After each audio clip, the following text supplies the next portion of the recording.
Saudara-saudara yang dikasihi Tuhan Yesus, kiranya damai sejahtera Allah menyertai kita dimanapun kita berada.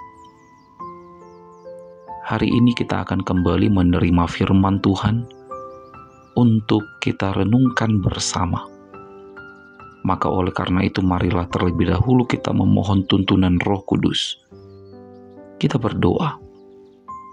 Tuhan, kami bersyukur masih boleh diberikan kehidupan hingga di hari ini.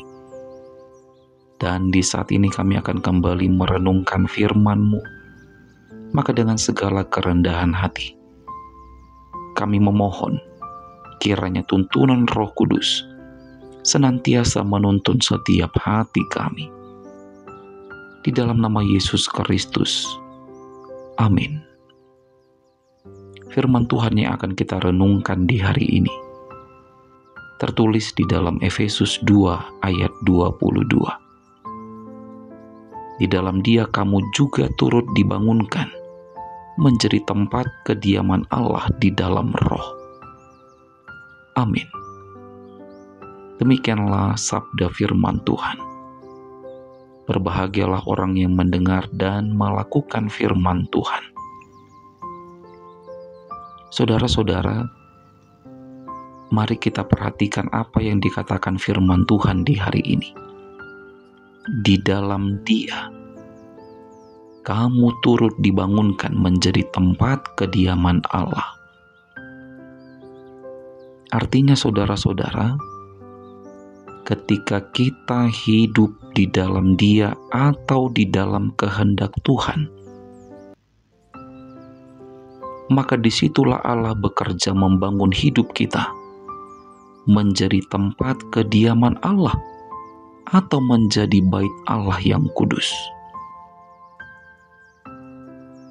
Dan ketika hidup kita berada di luar Allah, kita tidak mau tunduk dan mengikut perintah firman-Nya, tetapi kita malah mengikuti kehendak daging kita. Lalu kita membangun citra diri kita seperti orang yang sudah hidup di dalam Allah, seperti orang yang paling berkenan di hadapan Allah. Maka sadarilah saudara-saudara, jika demikian yang terjadi di hidup kita, maka hidup kita tidak akan pernah dibangun menjadi tempat kediaman Allah atau bait Allah yang kudus. Jika demikian adanya, maka hidup kita akan menjadi tempat kediaman bagi keinginan-keinginan dunia ini. Inilah yang diingatkan Paulus kepada orang Yahudi dan orang-orang di luar Yahudi pada saat itu. Darah Kristus yang telah menebus manusia menjadikan kita semua menjadi anggota keluarga Allah. Maka jangan sia-siakan penebusan Yesus yang telah mempersatukan kita. Tetapi firman Tuhan ini berkata, hendaklah kita tinggal di dalam Dia, hidup di dalam Dia yang telah menebus kita, sehingga hidup kita di dunia ini benar-benar menjadi tempat bagi kediaman Allah. Saudara-saudara yang dikasihi Tuhan Yesus, permasalahan yang sering kita hadapi dalam kehidupan kekristenan kita adalah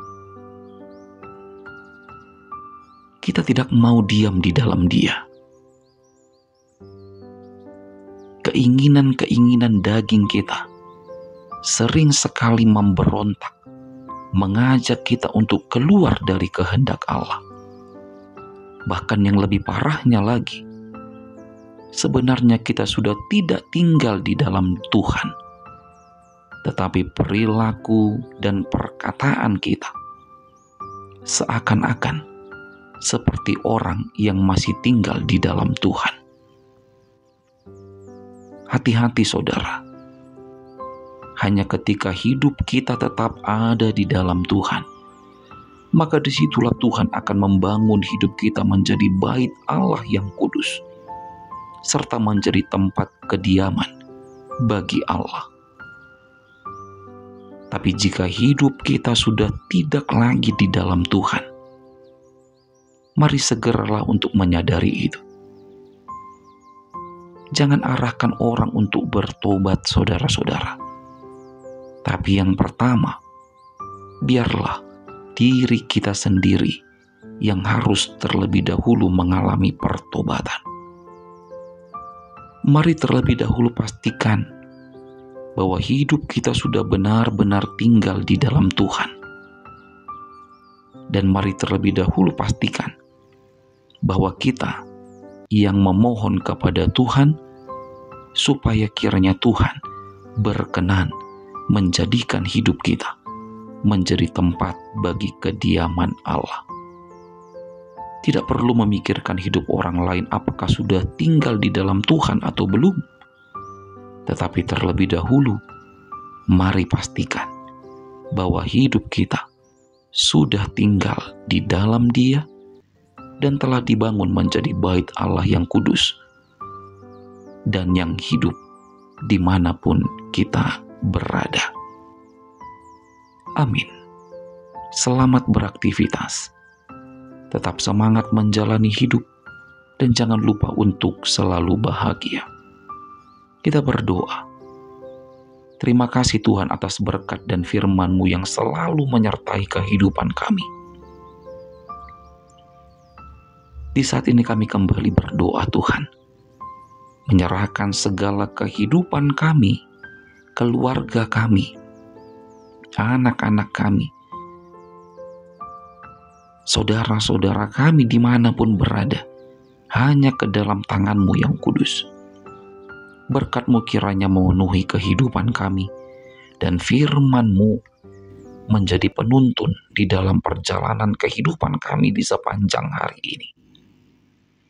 Terima kasih ya Tuhan Yesus, terima kasih. Di dalam nama Yesus kami berdoa. Terimalah berkat dari Tuhan Allah, kasih karunia Tuhan Yesus Kristus, dan kasih setia Allah Bapa, dan persekutuan Roh Kudus, kiranya menyertai saudara sekalian. Amin.